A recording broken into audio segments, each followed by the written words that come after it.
महफिल पाक को जो निस्बत है उस अज़ीम ज़ात से निस्बत है जिन्हें अमीर मदीना भी कहा जाता है और जिन्हें ज़बान रिसालत से असदुल्लाह व असद रसूलुल्लाह का ख़िताब मिला है, जो मेरे आका सल्लल्लाहु ताला अलैहि वसल्लम के चचा भी हैं और रज़ाई भाई भी हैं। यानी सुवैबा का दूध मेरे आका सल्लल्लाहु ताला अलैहि वसल्लम ने भी पिया है और इसी खातून का दूध हज़रत अमीर हमज़ा रज़ी अल्लाह ताला अन्हु ने भी पिया है। तो दूध शरीकी होने के एतबार से हज़रत अमीर हमज़ा मेरे आका सल्लल्लाहु ताला अलैहि वसल्लम के भाई भी लगते हैं। बहुत सारी फजीलतें हैं, बहुत सारे मकामात हैं उनके। चूँकि आज मुझे ख़ास तौर से इस्लाह अक़ाइद के हवाले से गुफ्तगू करना है तो मैं क़स्दन उस तरफ रुख नहीं करना चाहता, नहीं तो फिर वो पूरी महफ़िल उधर ही चली जाएगी। अल्लाह तबारक व तआला सय्यदुश्शुहदा के सदक़े में हमारे ईमान और अमल के अंदर पुख्तगी पैदा फरमाए। हज़रात मुकर्रम, सबसे पहली बात तो आप ये याद रखें कि कुरान मुक़द्दस जो मैंने मुकम्मल तर्जमा और तफसीर के साथ में तिलावत किया, तो मेरी नज़र जब अल्लाह की नेमतों को गिनना चाहो, शुमार करना चाहो, अगर उनकी क्वांटिटी करना चाहो तो ये तुम्हारी बस की बात नहीं है। अल्लाह तबारक व तआला की नेमतों को तुम गिन नहीं सकते। यहाँ पर उलमाए किराम ने ये इरशाद फरमाया कि अल्लाह तबारक व तआला की जो नेमतें हैं उनको गिनना तो बहुत दूर की बात है। हर सांस के अंदर कम से कम अल्लाह तबारक व तआला की दो नेमतें हमारे पास ज़रूर हुआ करती है। जब हम सांस लेते हैं, हमारा सांस अंदर जाता है, अगर रब ना चाहे तो वापस बाहर नहीं आएगा, और जब हमारा सांस बाहर आ गया, अगर रब ना चाहे तो वापस अंदर नहीं जाएगा। अगर सांस अंदर का अंदर रह जाए तब भी मौत हो जाएगी, और बाहर का बाहर रह जाए तब भी मौत हो जाएगी। तो इस तरह अगर देखा जाए तो हर सांस के अंदर कम से कम अल्लाह तबारक व तआला की दो नेमतें हमारे पास में ज़रूर है। तो अल्लाह रब कदीर ने लाखों नहीं, करोड़ों नहीं, अरबों नहीं, खरबों खरबों नेमतें हमें अता फरमाई, लेकिन कुरान मुक़द्दस में ये नहीं फरमाया कि मैंने तुम्हें ये दिया तो एहसान किया, ये दिया तो एहसान किया। लेकिन दो मकामात कुरान मुक़द्दस में ऐसे हैं कि रब ने वो दो नेमतें अता की तो खुद रब फरमाता है मैंने तुम पर एहसान किया, ये नेमत अता फरमाई। एक तो वही नेमत है जो आप रबीउल अव्वल शरीफ में सुनते हो, लक़द मन्नल्लाहु अलल मुअमिनीना इज़ बअसा फ़ीहिम रसूला। अल्लाह ने बड़ा करम किया मुसलमानों तुम पर, अपना प्यारा महबूब तुम्हें अता फरमा दिया। एक वो एहसान रब ने याद फरमाया। और एक बार मेरे आका सल्लल्लाहु ताला अलैहि वसल्लम की बारगाह में इस तरह की बात आई थी, कुछ लोगों ने अपने ईमान के एहसान का जिक्र किया तो रब ने कुरान मुक़द्दस में क्या फरमाया था, यमुन्नून अलैका नस्लमु, ये कहते हैं कि हम इस्लाम ला कर के हमने एहसान किया। रब ने फरमाया बलिल्लाहु यमुन्नु अलैकुम अन हदाकुम लिल ईमान, अल्लाह का तुम्हारे ऊपर एहसान है कि अल्लाह तबारक व तआला ने तुम्हें ईमान की दौलत अता फरमाई है। तो मुस्तफ़ा जान रहमत और ईमान, ये दो ऐसी नेमतें हैं जिन दो नेमतों के बारे में रब ने फरमाया कि मैंने तुम पर एहसान किया। अब आप खुद गौर कर लें कि जिन नेमतों पर रब खुद एहसान को याद फरमाए वो कितनी बड़ी नेमत होगी। और ईमान तो अल्लाह तबारक व तआला की इतनी बड़ी नेमत है। मैं ख़ास तौर से इस पर जोर इसलिए दे रहा हूँ, आज बहुत सारे लोगों को ईमान की कदर ही मालूम नहीं है। मुसलमानों के घर पे पैदा हुए और उसके बाद में इमाम साहब आए या बांगी साहब आए, कान में आकर के अजान पढ़ दी, और जब अल्लाह के रसूल का नाम कान में आया और बस खुशखबरी मिल गई कि नबी के गुलामों में शामिल हो गए, इतनी आसानी से ईमान मिल गया, तो ईमान की कदर मालूम नहीं हुई। वरना सहाबा की जिंदगी पढ़े, ईमान के लिए उन्होंने कितनी कुर्बानियां दी थी। ईमान कितनी बड़ी दौलत है। मैं अगर लंबी चौड़ी तकरीर करूँ तो घंटों चाहिए, और एक जुमले में बता दूं कितनी बड़ी नेमत है। ईमान इतनी बड़ी नेमत है, इतनी बड़ी नेमत है कि अल्लाह तबारक व तआला ने इस नेमत को हम तक पहुंचाने के लिए एक नहीं, दो नहीं, 1000 2000 नहीं, कमो बेश 1,00,000 या 2,24,000 अंबिया किराम को मबूस फरमाया है। ये इतनी बड़ी नेमत है। और इस नेमत का अंदाज़ा आप क्या करें, जब हज़रत याकूब अलैहिस्सलाम के इंतकाल का वक्त आया अपने बेटों को बुलाया। आज जब किसी की मौत का वक्त आता है ना, तो वो कहता है देखो मेरे बेटो, मैंने बैंक के अंदर इतना पैसा छोड़ा है, वो पेपर जो बने वो मेरे नाम पर है, वो जमीन भी मेरे नाम पर है, ये है वो है। लेकिन अल्लाह का नबी जब दुनिया से जा रहा है, निगाहों के सामने नबी के पोते और नबी की औलाद मौजूद है, दुनिया से जाते जाते अल्लाह का नबी नबी ज़ादों को और अपने पोतों को क्या कह रहा, मा ताबुदूना मिन बादी, यानी दुनिया से जाते जाते ईमान की फिक्र कर रहे हैं कि बताओ मेरे जाने के बाद तुम किसके दीन पे रहोगे। तो सब ने कहा था हम अपने बाप दादा के दीन पर रहेंगे। तो हजरत याकूब अलैहिस्सलाम ने अपनी खुशी का इजहार किया था। ईमान इतनी बड़ी दौलत है। अल्लाह रब्बे कदीर कुरान मुकद्दस में इरशाद फरमाता है, या अय्युहल्लज़ीना आमनू कू अनफुसकुम व अहलीकुम नारा, ईमान वालों अपने को भी और अपने घर वालों को भी जहन्नम की आग से बचाओ। जब ये आयत करीमा नाजिल हुई तो सहाबा ने पूछा था, या रसूल अल्लाह, अपने आप को तो जहन्नम की आग से बचाने का मतलब समझ में आ गया, घर वालों को जहन्नम की आग से बचाने का मतलब क्या है? तो मेरे आका ने इरशाद फरमाया, जिन कामों को अल्लाह ने करने का हुक्म दिया है खुद भी करो, अपने घर वालों को भी करने का हुक्म दो। जिन कामों से मना किया है खुद भी उनसे दूर रहो, अपने घर वालों को भी उनसे बचाओ। क्योंकि जिस वक्त ये आयत करीमा उतरी थी कहीं पर आग लगी नहीं थी, मदीने में कहीं आग लगी हुई नहीं थी, लेकिन रब ने फरमाया आग से बचाओ। मतलब ये है ऐसे काम मत करना जिनकी वजह से तुम जहन्नम की आग में चले जाओ। और जहन्नम की आग में ले जाने वाली सबसे खतरनाक चीज का नाम क्या है? इर्तिदाद, कुफ्र और शिर्क। ईमान की कदर अगर समझ जाओ ना तो खुद ब खुद ये बातें समझ में आ जाएगी। अच्छा, ईमान की कदर के हवाले से एक बात मुझे याद आती है, वो बयान करके फिर मैं आगे की तरफ बढ़ता हूं।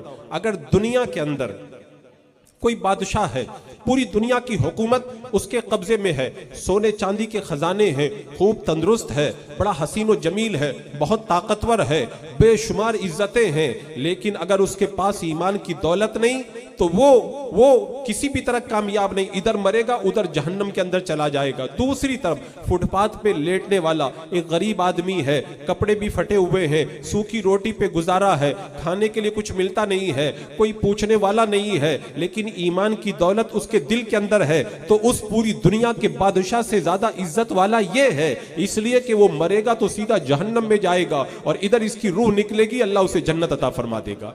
क्यों?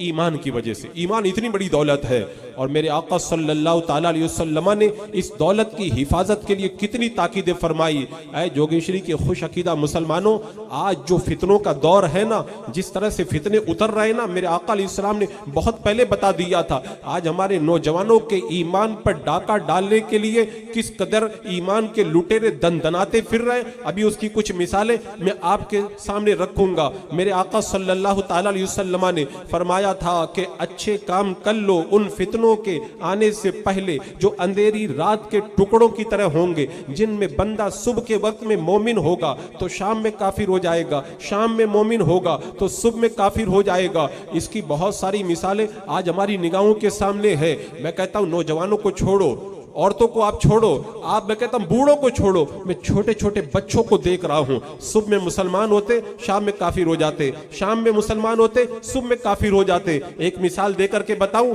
हमारे यहां मैंने देखा कुल्ला की सरजमीन पर, आप बंबई के अंदर बहुत सारे इस तरह की जो एजेंसियों के स्कूल हैं उनमें क्रिश्चियनों के स्कूल में जाकर के देख ले, हमारा बच्चा सुबह के वक्त में जब हमारे घर से निकलता है तो मुसलमान होता है, जैसे ही वो असेंबली में पहुंचता है, असेंबली में जो प्रेयर पढ़ाई जाती है, दुआ पढ़ाई जाती है, उसमें कुफरिया कलिमात, शिरकिया कलिमात पढ़ाए जाते हैं, वो उनको पढ़ता है। गया तो मुसलमान था, शाम को घर में आया तो काफिर हो करके आया।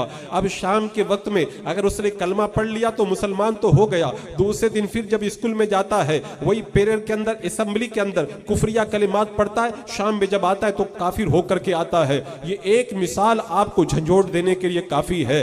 मेरे आका अलैहिस्सलाम ने इसीलिए फरमाया था कि आखिरी जमाने के अंदर दीन पर अमल करना इतना मुश्किल हो जाएगा जितना हाथ में अंगारा रहना मुश्किल हो, रखना मुश्किल हो जाता है। एक मौके पे कौनैन के दूल्हा इरशाद फरमाते हैं, फितने ऐसे उतरेंगे जैसे बारिश के कतरे उतरते हैं। आपने देखा होगा जब बारिश होती है तो बचता कोई नहीं है, वही बचता है जो किसी साए, जो किसी छत के नीचे आ जाता है। तो इसी तरह आज फितनों के दौर में ईमान उसी का बचेगा जो उलमाए हक के दामन से जुड़ जाएगा, जो सच्चे पीरे कामिल के दामन में पनाह ले लेगा, वरना बचने वाला कोई है नहीं। मेरे आका अलैहिस्सलाम ने फरमाया था ना, फितने कैसे उतरेंगे, जैसे एक धागा है, धागे में मोती है, धागा टूट जाए, मोती बिखर जाते हैं, ऐसे ही फितने फैल जाएंगे। आज फितने कैसे फैल गए?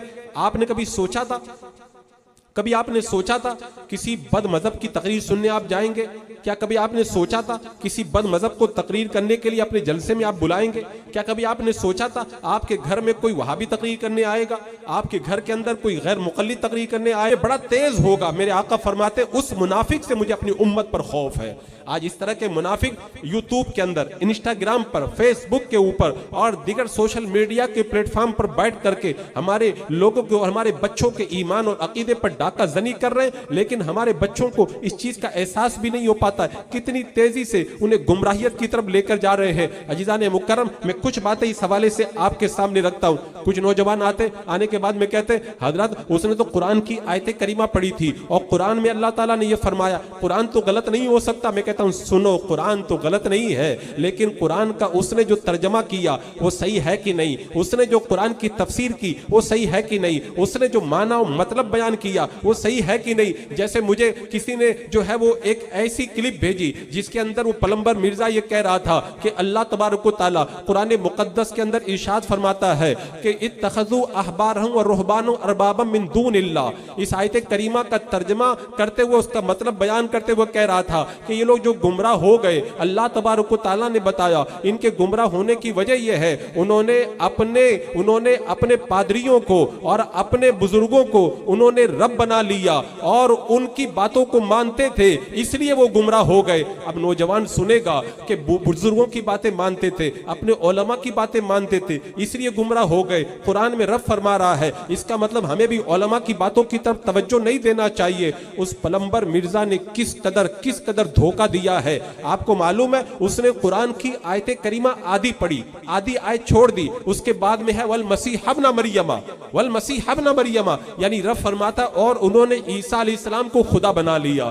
तो आप मुझे बताएं, अल्लाह तबारक व तआला उनकी गुमराहियत की जो वजह बता रहा है वो उन्होंने हजरत ईसा अलैहिस्सलाम को और अपने उलमा को जो है वो शरीयत के अंदर दखील समझा और माअज़ल्लाह खुदा बना लिया। तब अल्लाह तबारक व तआला ने उनकी गुमराहियत का ऐलान किया। तो कहां किसी को खुदा बना लेना और कहां उलमा की तकलीद करते हुए उलमा किराम ने जो कुरान और सुन्नत की रोशनी में बातें बताई है उनके पीछे चलना। इन दोनों में रात दिन का फर्क है, लेकिन उस बदतमीज ने दोनों को मिला के एक कर दिया। अब जिस नौजवान के पास में इल्म नहीं है वो सुनेगा तो गुमराह होकर के रह जाएगा। किस कदर को एक जगह में मुझे किसी ने क्लिप भेजी, उसके अंदर मालूम हो क्या कह रहा है? मुस्लिम शरीफ की हदीस पाक है, अल्लाह के रसूल अलैहिस्सलाम ने इरशाद फरमाया ला क़िराअता मा इमामिन फी शैइन, के इमाम के साथ में सूरह फातिहा के अलावा कुछ नहीं पढ़ सकते। आपको मसला मालूम है ना, हम हनफियों के यहाँ जब इमाम के पीछे हम नमाज पढ़ते हैं तो नमाज के अंदर सूरह फातिहा नहीं पढ़ी जाती है। और वो पलंबर मिर्जा कहता नहीं, हदीस पाक के अंदर है कि इमाम के पीछे जब नमाज पढ़ेंगे तो सूरह फातिहा भी पढ़ेंगे। अब उसने मालूम है कितनी बड़ी डंडी मारी है। अब नौजवान तो इतना भोला कुछ पता भी नहीं लगा पाता, उसने मुस्लिम शरीफ का नाम लिया। अरे मुस्लिम शरीफ में लिखा है, क्या लिखा है? ला क़िराअता मा इमामिन फी शैइन। इस हदीस पाक का तर्जमा मैं आपको बताऊं, इस हदीस पाक का तर्जमा है इमाम के पीछे कुछ भी क़िरात नहीं है। और उसने मालूम है क्या तर्जमा किया? इमाम के पीछे सूरह फातिहा के अलावा कुछ भी क़िरात नहीं है। ये सूरह फातिहा के अलावा अपनी तरफ से लगा दिया। मैं ये चैलेंज के साथ में कहता हूं कि ला क़िराअता मा इमामिन फी शैइन जो मुस्लिम शरीफ की हदीस पाक है वहां पर सूरह फातिहा का जिक्र ला करके दिखा दो, है ही नहीं। अब हमारा नौजवान अरबी तो जानता नहीं है, उस धोखेबाज ने अपनी तरफ से सूरह फातिहा का लफ्ज बढ़ा करके नौजवानों को गुमराह करके रख दिया है। और मालूम हो क्या करते हैं, जब उलमाए अहले सुन्नत कोई रिवायत और कोई हदीस पेश करते हैं और फिर बाद में जा करके पलंबर मिर्जा के सपोर्टरों के पास में जब वो नौजवान गुफ्तगू करते हैं तो मालूम है कैसे धोखा दिया जाता है। मिसाल के तौर पर मिशकात शरीफ की एक हदीस पाक है, उसके अंदर ये वाकया बयान किया गया है कि उधर निहावन के अंदर मुसलमानों का लश्कर जंग कर रहा था, इधर जुमा का दिन था। हजरत उमर रज़ी अल्लाह ताला अन्हु मिंबर पर बैठ करके खुतबा दे रहे थे। तभी खुतबा देते देते हजरत उमर ने कहा या सारिया अल जबल, या सारिया अल जबल, ऐ सारिया पहाड़ के पीछे देखो, पीछे से दुश्मन आ रहा है। हजरत सारिया ने पीछे पलट करके देखा तो दुश्मन आ रहा था, फौरन पहाड़ की पनाह के अंदर आ गए। अब चूंकि इन बदअकीदों का अकीदा यह है कि अल्लाह वाले किसी किसी की मदद नहीं करते। मालूम है कितने बदतमीज लोग हैं ये, मालूम है कहां तक इन्होंने बोला, माअल्लाह यहां तक उन्होंने लिख दिया है। ये पलंबर मिर्जा खुद अपनी तकरीर में बयान करता है, जो अल्लाह का वली अपना पेशाब नहीं रोक सकता वो तुम्हारी मदद क्या करेगा माअल्लाह, जो बगैर चश्मा लगाए कुरान नहीं पढ़ सकता वो तुम्हारी मदद क्या करेगा। लोग हमको कहते हैं कि हजरत वो तो बहुत बादब है, सहाबा का भी बहुत नाम, मैं बताऊं सहाबा का कैसे नाम लेते हैं। इस बदतमीज पलंबर मिर्जा ने माअल्लाह अपनी तकरीर में ये कहा है, हजरत खालिद बिन वलीद उस वक्त ईमान लाए थे जब ईमान लाने का मतलब होता था अय्याशी करना। ये अदब है, ये सहाबा का ये अदब है। हजरत इमाम जलालुद्दीन स्यूती रहमतुल्लाह ताला अलैह जिन्होंने 70 मरतबा जागते हुए बेदारी की हालत में अल्लाह के रसूल का दीदार किया है, उन मुकद्दस हस्ती के बारे में पलंबर मिर्जा अपनी तकरीर के अंदर यह कहता माअल्लाह वो तो झूठे किस्से कहानी बयान किया करते थे। शेख मुजद्दिद अल्फसानी जो हिंदुस्तान की सरजमीन पर फितनाए अकबरी के मुकाबले के अंदर निकलने वाली अजीम शख्सियत है, जब हिंदुस्तान के अंदर इस्लाम के अंदर ऐसा माहौल पैदा हुआ था, ये जुमला मैं खास तौर से आपके हवाले करता हूं, आज जो हिंदुस्तान के हालात हैं आज से 450 साल पहले ठीक वही हालात हिंदुस्तान के थे। मेरे पास वक्त नहीं तो मैं एक एक हालत को ऐसे मैचिंग कर करके बताता।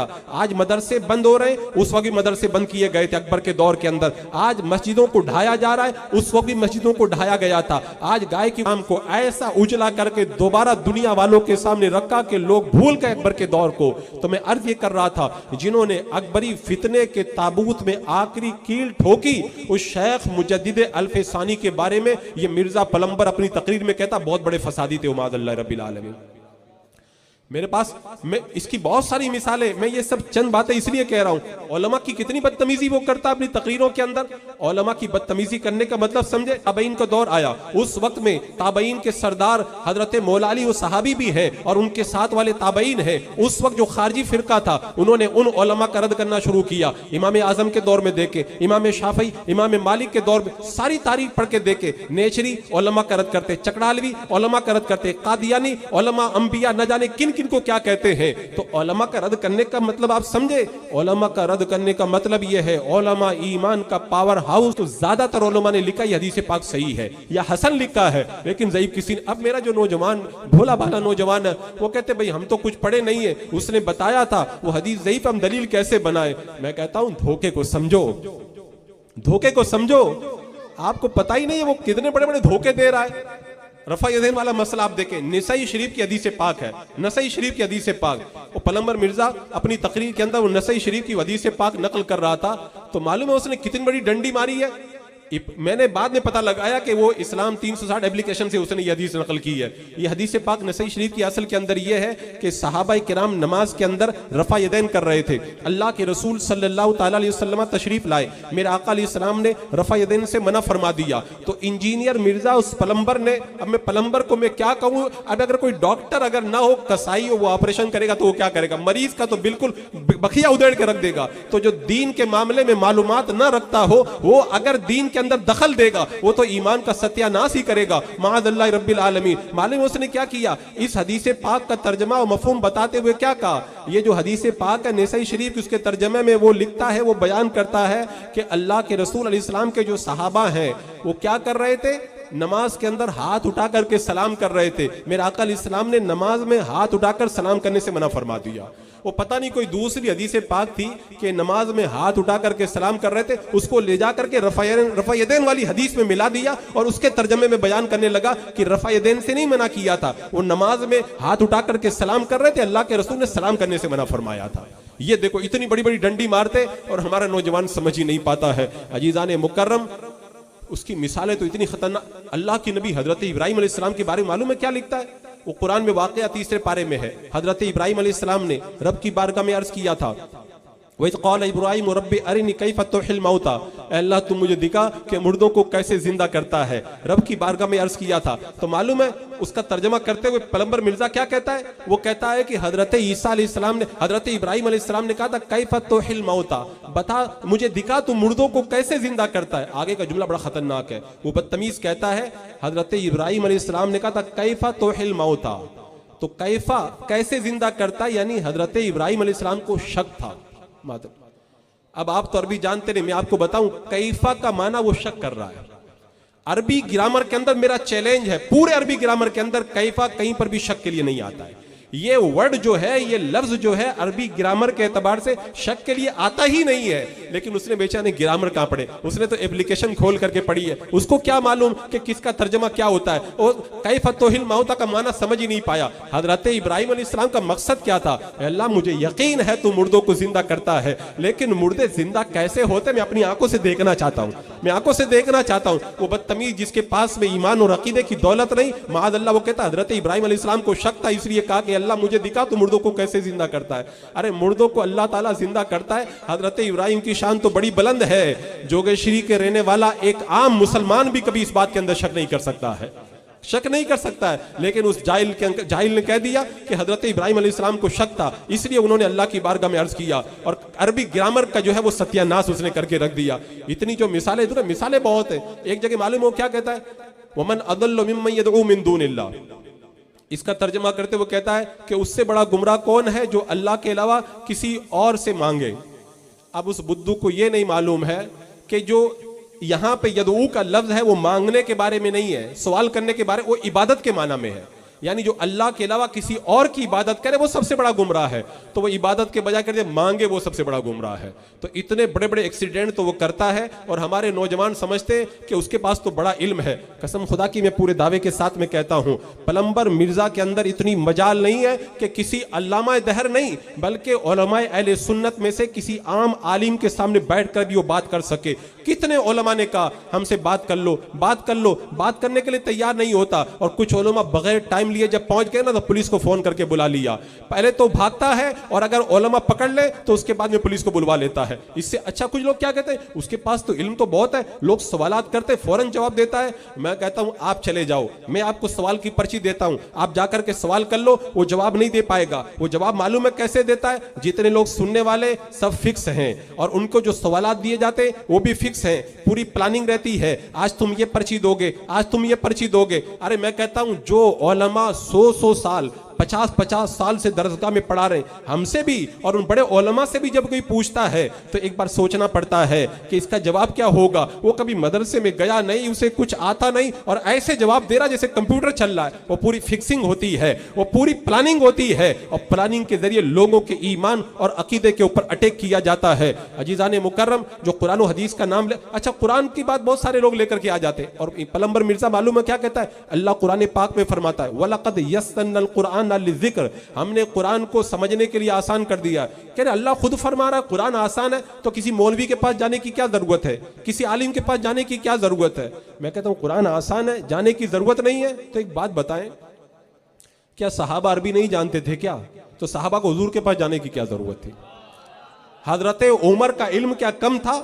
हजरत उमर जिन्होंने मेरे आका सल्लल्लाहु ताला अलैहि वसल्लम की बारगाह से ऐसी बशारतें पाई, अगर मेरे बाद में कोई नबी होता तो उमर नबी होते। वो हजरत उमर, तवज्जो चाहूंगा, वो हजरत उमर अल्लाह के रसूल अलैहि सलाम से पूरा कुरान नहीं, सिर्फ सूरह बकरा 2.5 पारे जो तकरीबन है, वो सूरह बकरा 12 साल लगा देते हैं पढ़ने के अंदर। 12 साल में सूरह बकरा हुजूर से पढ़ रहे हैं, तो कुछ है तभी तो पढ़ना पड़ रहा है ना। इतने बड़े आलिम को पढ़ना पड़ रहा है और ये कहता है अल्लाह ने कुरान आसान कर दिया, जिसकी मर्जी आए समझ जाओ, कुरान आसान है। जब वो आयत करीमा जब नाजिल हुई ना कि अतिमुस सियाम इलल लैल हत्ता यतबय्यन लकुमुल खैतुल अबयद मिनल खैतिल अस्वद, जिसमें रब ने फरमाया कि सफेद डोरा सियाह डोरे से जब अलग हो जाए, मुमताज हो जाए, जब जाहिर होने लग जाए तो फिर सेरी का वक्त खत्म हो जाता है। एक सहाबी गालिबन हजरत अदी बिन हातिम, और रात का वक्त हुआ, अपने तकिए के नीचे एक काला डोरा और एक जो है सफेद डोरा लेकर के लेट गए। बार बार उठ के देखने लगे कि दोनों में इम्तियाज हो रहा है कि नहीं हो रहा, हो रहा है कि नहीं हो रहा। सुबह के वक्त में हुजूर की बारगाह में पहुंचे कि सेरी का वक्त खत्म होने के लिए रब ने फरमाया सियाह डोरा और सफेद डोरे से मुमताज हो जाए तब सेरी का वक्त खत्म होता है। मैं तो रात भर कोशिश करता रहा लेकिन हो नहीं पाया। मेरे आका अलैहिस्सलाम मुस्कुरा दिया, तुम्हारा तकिया बहुत बड़ा है, यानी तुम जो मतलब समझे हो मतलब नहीं है। सियाह डोरे और सफेद डोरे से मुराद ये डोरा नहीं है, वो सुबह का उजाला और रात का अंधेरा मुराद है। यानी रात और दिन में जब इम्तियाज हो जाए, सुबह सादिक हो जाए, तब सेरी का वक्त खत्म हो जाता है। तब ये देखो जो कहते हैं कि कुरान को अल्लाह ने समझने के लिए आसान कर दिया है, सहाबी को समझने में दिक्कत हो रही है, हुजूर की बारगाह में जाना पड़ रहा है। और जो हमेशा जो नल लगाता था उसको कहीं जाने की जरूरत नहीं है। कितने बड़े अफसोस की बात है, कैसे लोगों को गुमराह किया जा रहा है। अल्लाह अकबर कबीरा। और उसको तो पता भी नहीं है। इमाम बुखारी रदी अल्लाह ताला अन्हु ने हजरत मुजाहिद से रिवायत किया है कि इस आयत करीमा का मतलब ये, कुरान को हमने पढ़ने के लिए आसान कर दिया है। अगर कोई याद करना चाहे, हाफिज कुरान 8 साल का बच्चा भी बन सकता है। याद करने के लिए आसान किया। हजरत अब्दुल्ला बिन अब्बास कहते हैं अल्लाह ने कुरान को याद करने के लिए आसान किया, समझने के लिए आसान नहीं किया। अगर समझने के लिए आसान होता ना तो रब ये नहीं फरमाता फसलू अहल ज़िक्र इन कुंतुम ला तालमून, अगर तुम्हें मालूम ना हो तो इल्म वालों से जाकर के पूछो। जाने की जरूरत क्या है? अल्लाह फरमा रहा कुरान आसान है, खुद ही निकाल लो ना, खुद ही निकाल लो। लेकिन खुद नहीं निकाल पाओगे। रब ने कहा उलमा के पास जाओ, उलमा के पास जाओ। और ये कहता उलमा के पास मत जाओ, मेरे पास आओ। ये बिल्कुल नहीं कहता कहीं जाने के लिए, कह रहा है कि मेरे पास। अच्छा, उससे कोई जाकर के सवाल करे, जब कुरान आसान कर दिया गया तो फिर तेरे पास भी आने की क्या जरूरत है? उसको तो कहना चाहिए अपने घर के अंदर। अच्छा, मैंने एक चीज और देखी है, ये पलंबर मिर्जा के जो सपोर्टर रहते हैं ना, उनसे जब पूछो ना, मेरे पास एक बंदा आ गया, मैंने कहा कि अच्छा बताओ कहाँ है? बोले अभी बताता हूँ। वो मोबाइल खोलने लगा। मैंने कहा इस्लाम 360 तो नहीं खोल रहे? बोले हाँ वही खोल रहा हूँ मैं। अगर इस्लाम 360 को अगर डिलीट कर दिया जाए ना, ऊपर से बिल्कुल ऐप को खत्म कर दिया जाए ना, तो पलंबर मिर्जा के सारे सपोर्टर जाहिल होकर के रह जाएंगे। इनके पास कुछ भी नहीं बचेगा। इनकी कुल कायनात यही है। वो ऐप खोलेंगे, हदीस नंबर, मैंने एक जो उसका सपोर्टर आया था उसको बताया, मैं निकाल के देखो कहाँ क्या क्या हुआ है। मैंने कहा तुम ये हदीस पाक इसके अंदर निकालो, बताओ इसमें क्या लिखा है। उसने नंबर डाला और कहा ये लिखा है। मैंने किताब उठा करके रखी, मैंने कहा देखो ये असल किताब है, मिला के देखो ये सेम है कि अलग अलग है। मैंने कहा देखो ये जुमला इसने बढ़ाया है, इसने घटाया, लेकिन असल किताब के अंदर आपको नहीं मिलेगा। अब नौजवान बेचारा ऐप देखने वाला, उसको क्या पता चल पाएगा? क्या पता चल पाएगा? अजीजान मुकर्रम, हालात को समझो। मेरे आका ने गुमराहियत से बचने का रास्ता क्या बताया था? आलिम बनो। आलिम नहीं बनते, आलिम से इल्म हासिल करने वाले तालिब इल्म बनो। अगर तालिब इल्म भी नहीं बनते तो आलिम की बात सुनने वाले बनो। अगर वो भी नहीं बनते तो आलिम से मोहब्बत करने वाले बनो। मेरे आका ने फरमाया पांचवें मत बनना, पांचवें मत बनना। पांचवें बनोगे तो बर्बाद हो जाओगे।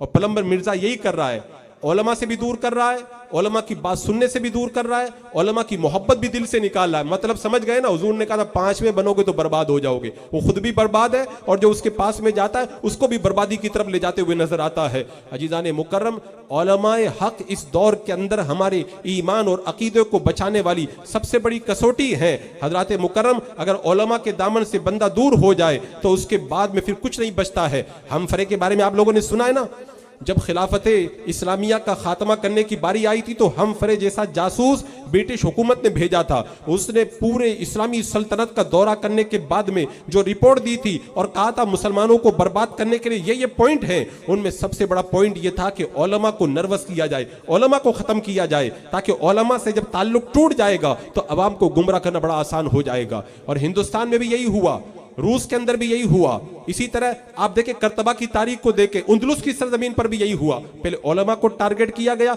जब उलमा टारगेट हो गए, उलमा अवाम का रिश्ता खत्म हो गया, उसके बाद में अवाम को गुमराहियत के दलदल के अंदर धकेल दिया गया।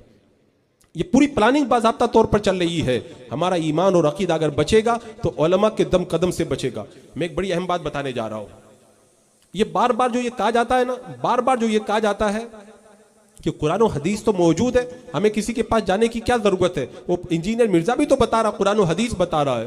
मैं ये बात बड़ी संजीदगी के साथ ये बात कहना चाहूंगा, सिर्फ कुरान और हदीस के जरिए हिदायत नहीं मिलती है। दो चीजें, एक है रिजाल, एक है अकवाल। रिजाल मतलब कुरान और हदीस बताने वाले हजरात, और अकवाल मतलब कुरान और हदीस की बातें। अल्लाह ने अकवाल यानी कुरान और हदीस की बातों पे चलने के लिए नहीं कहा है, बल्कि इन बातों को बताने वाले रिजाल उलमा के पीछे चलने के लिए कहा है।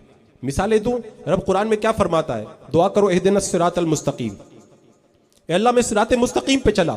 सिरात मुस्तकीम कौन है? सिरातल लज़ीना अनअमता अलैहिम, उन लोगों का रास्ता जिन पर तेरा इनाम। रब ने ये नहीं कहा कुरान के रास्ते पे चलो, ये नहीं कहा हदीस के रास्ते पे चलो। रब ने कहा कुरान और हदीस बताने वाले जो उलमा हैं, इनाम वाले लोग हैं, सिद्दीकीन और शुहदा, उनके रास्ते पे चलो। तो रब तो रास्ता बता रहा रिजाल का। आगे देखें, मेरे आका अलैहिस्सलाम ने फरमाया था 72 फिरके जहन्नम में जाएंगे, एक जन्नत में जाएगा। साहबा ने पूछा था जन्नत में कौन जाएगा, हुजूर ने ये नहीं कहा था कुरान पढ़ने वाले जन्नत में जाएंगे, ये नहीं कहा था हदीस पढ़ने वाले जन्नत में जाएंगे। मेरे आका ने फरमाया था मा अना अलैहि व अस्हाबी, जो मेरे रास्ते पर होगा और मेरे साहबा के रास्ते पर होगा वो जन्नत में जाएगा। यानी अल्लाह के रसूल अलैहि सलाम ने अहले इल्म के पीछे चलने का हुक्म दिया, जन्नतियों की पहचान अहले इल्म को बताया। इसी तरह मेरे आका सल्लल्लाहु तआला अलैहि वसल्लम ने ये नहीं फरमाया कुरान और हदीस के पीछे चलो, मेरे आका ने फरमाया इत्तबिउस सवादल आज़म फइन्नहु मन शुद्दा फिन्नार, सबसे बड़ी जमाअत के पीछे चलो क्योंकि जो इस जमात से अलग हो जाएगा वो जहन्नम के अंदर डाल दिया जाएगा। कुरान और हदीस के पीछे नहीं, बल्कि मेरे आका ने फरमाया कुरान और हदीस बताने वाली बड़ी जमात के पीछे। अच्छा, बड़ी जमात कौन है इस वक्त? बड़ी जमात कौन है पूरी दुनिया के अंदर? अल्हम्दुलिल्लाह अहले सुन्नत व जमात है। कुछ नौजवान मुझसे आके कहते हैं कि हजरत सब तो अहले सुन्नत को छोड़ छोड़ के जा रहे हैं। मैं एक बात कहता हूं, छोड़ के जाना ही पड़ेगा उनको। क्यों? अल्लाह के रसूल अलैहि सलाम ने फरमाया था कि बनी इसराइल 72 फिरकों में बैठे थे, मेरी उम्मत के लोग 73 फिरकों में पड़ जाएंगे, 72 जहन्नम में जाएंगे। तो ये क्या काफिरों में से जहन्नम में जाएगा कोई? क्या ये यहूदियों में से जाएगा, ईसाइयों में से जाएगा? मेरे आका ने अपनी उम्मत के फिरके बताए हैं। इसका मतलब यह है कादियानी भी अगर निकलेंगे तो अहले सुन्नत में से निकलेंगे, अगर वहाबी भी निकलेंगे अहले सुन्नत में से निकलेंगे, राफजी भी निकलेंगे अहले सुन्नत में से निकलेंगे। जितने जहन्नम में जाने वाले वो यहीं से निकल के जाएंगे। तो जो आकर के ये कहते हजरत अहले सुन्नत को छोड़ छोड़ के जा रहे हैं, मैं कहता हूं मेरे आका ने पहले ही बता दिया था छोड़ छोड़ के 72 फिरके जाएंगे, और ये भी बता दिया था जो छोड़ छोड़ के जाएंगे वो कहां जाएंगे? मेरे आका ने फरमाया जहन्नम में जाएंगे। और जो छोड़ के नहीं जाएगा, बाकी रहेगा, वो कहां पे जाएगा? वो जन्नत में जाएगा। तभी मेरे इमाम ने कहा था अहले सुन्नत का है बेड़ा पार, असहाबे हुजूर नज्म है और नाव है इतरत रसूलुल्लाह की। हम छोड़ के जाने वाले नहीं हैं।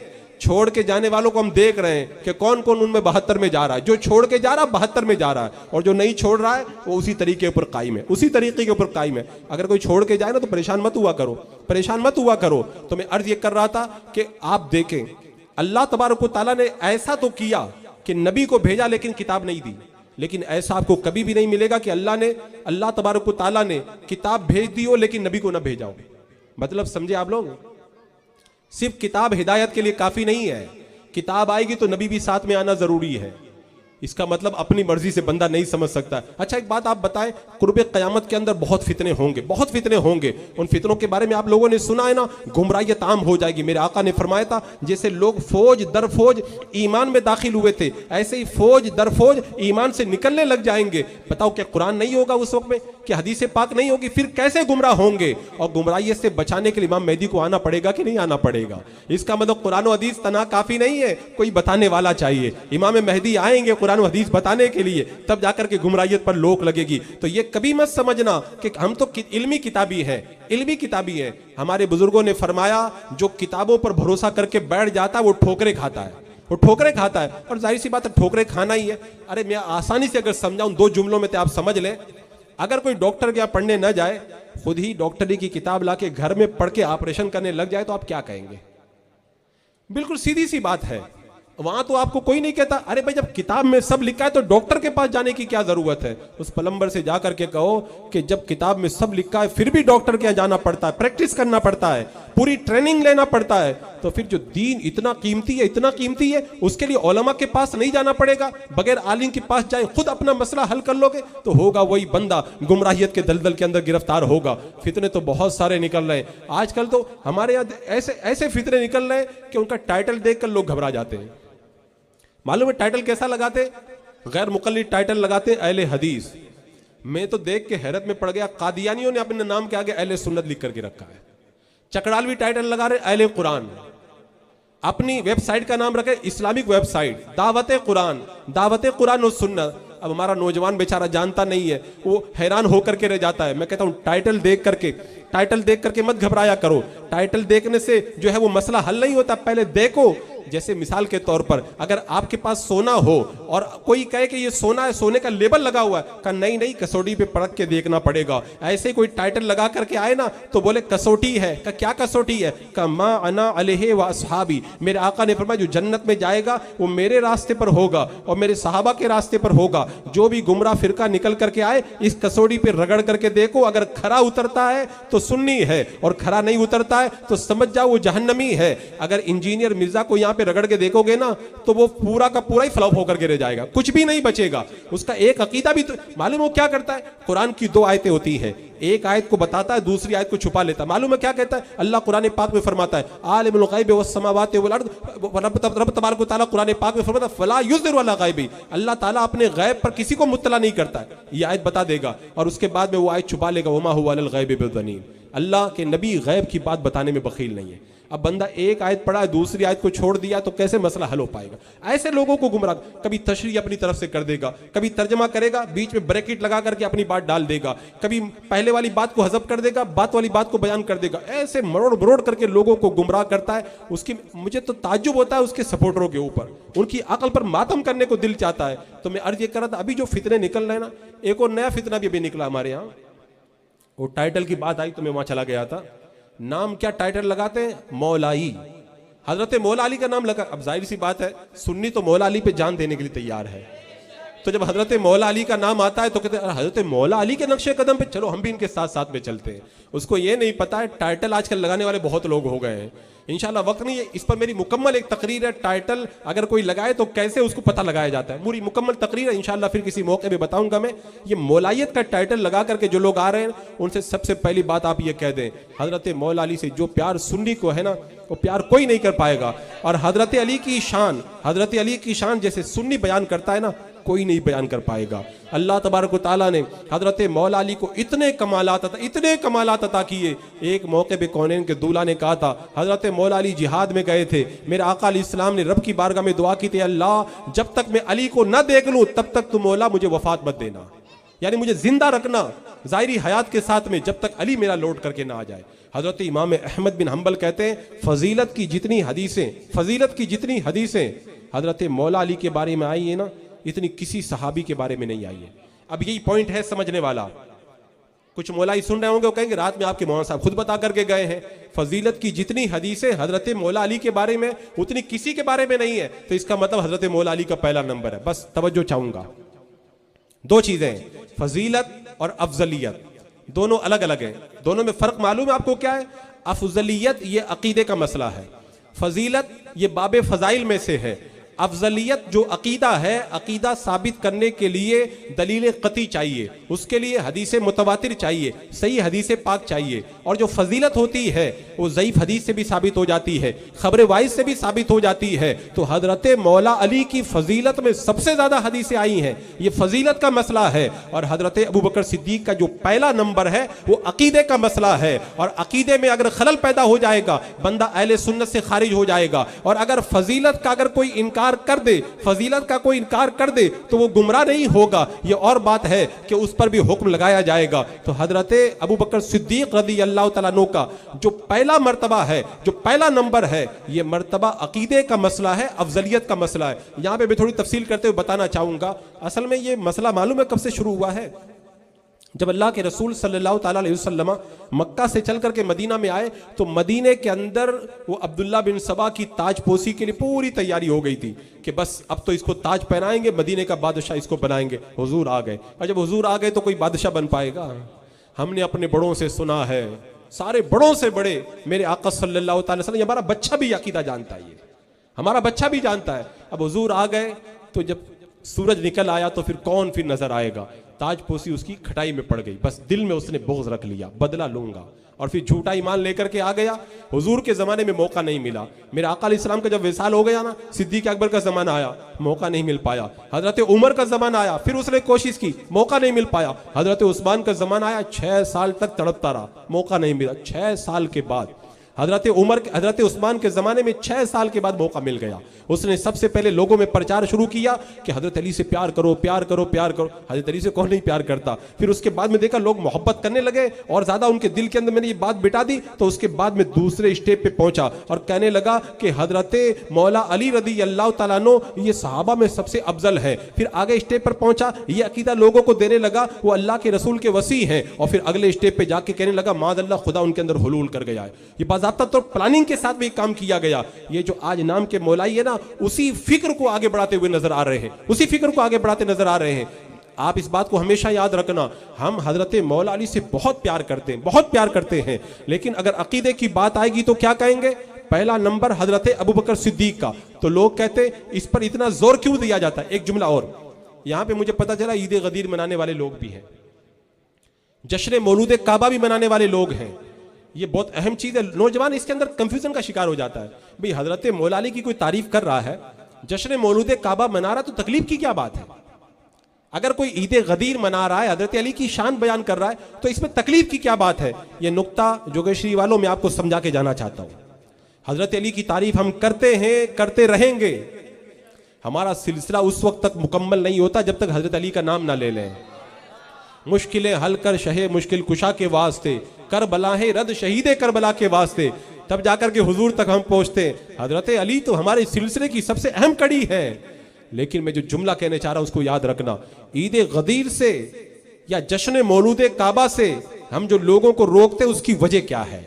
असल में जश्न मौलूद काबा और ईद गदीर मनाने के पीछे एक बड़ी लंबी प्लानिंग है। प्लानिंग क्या है? प्लानिंग ये है, हजरत मौला अली काबा में पैदा हुए और कोई सहाबी काबे में पैदा नहीं हुआ, तो जो काबे में पैदा होता है वो सबसे ज्यादा फजीलत वाला होता है। हजरत मौला अली जब काबे में पैदा हुए तो तमाम सहाबा में सबसे अफजल हो गए। इसी तरह ईद गदीर हजरत आका करीम सल्लल्लाहु अलैहि वसल्लम ने गदीर खुम के मौके पे फरमाया था, मन कुन्तु मौला फअलियुन मौला, ये हजरत अली से फरमाया था। और जब हजरत अली उसके मौला हैं जिसके अल्लाह के रसूल मौला हैं और कोई सहाबी ऐसा नहीं है, इसका मतलब ये हुआ हुजूर के बाद में पहले खलीफा हजरत मौला अली हैं। इसलिए हम लोग ईद गदीर मनाते, जश्न मौलूद काबा मनाते। ये तो बात बड़ी आसान है, कोई तकलीफ वाली बात नहीं है। अब सुनो तकलीफ वाली बात क्या है।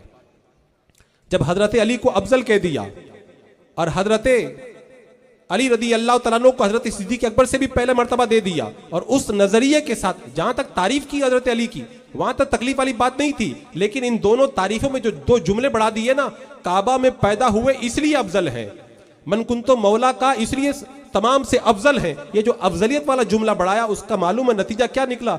उसका नतीजा ये निकला कि जब वो सबसे अफजल हैं तो उनको पहला खलीफा नहीं बनाया। पहला खलीफा नहीं बनाया तो उन पर जुल्म हुआ। किसने जुल्म किया? मादअल्लाह अबू बकर सिद्दीक ने जुल्म किया, मादअल्लाह हजरत उमर फारूक ने जुल्म किया, मादअल्लाह हजरत उस्मान गनी ने जुल्म किया कि खिलाफत के पहले हकदार मन कुंतो मौला फालिन मौला थे। पहले हकदार जश्न मौलूद काबा मनाते, मौलूद काबा थे, लेकिन उनको पहला खलीफा नहीं बनाया तो जुल्म किया। मादअल्लाह जुल्म करने वाले कौन? तीनों सहाबा, और उन तीनों सहाबा की बात मानने वाले तमाम सहाबा। तो उन्होंने उनकी बात को माना और पहला खलीफा हजरत अली को नहीं बनाया, वो सब भी जालिम। आगे का जुमला और ज्यादा खतरनाक है।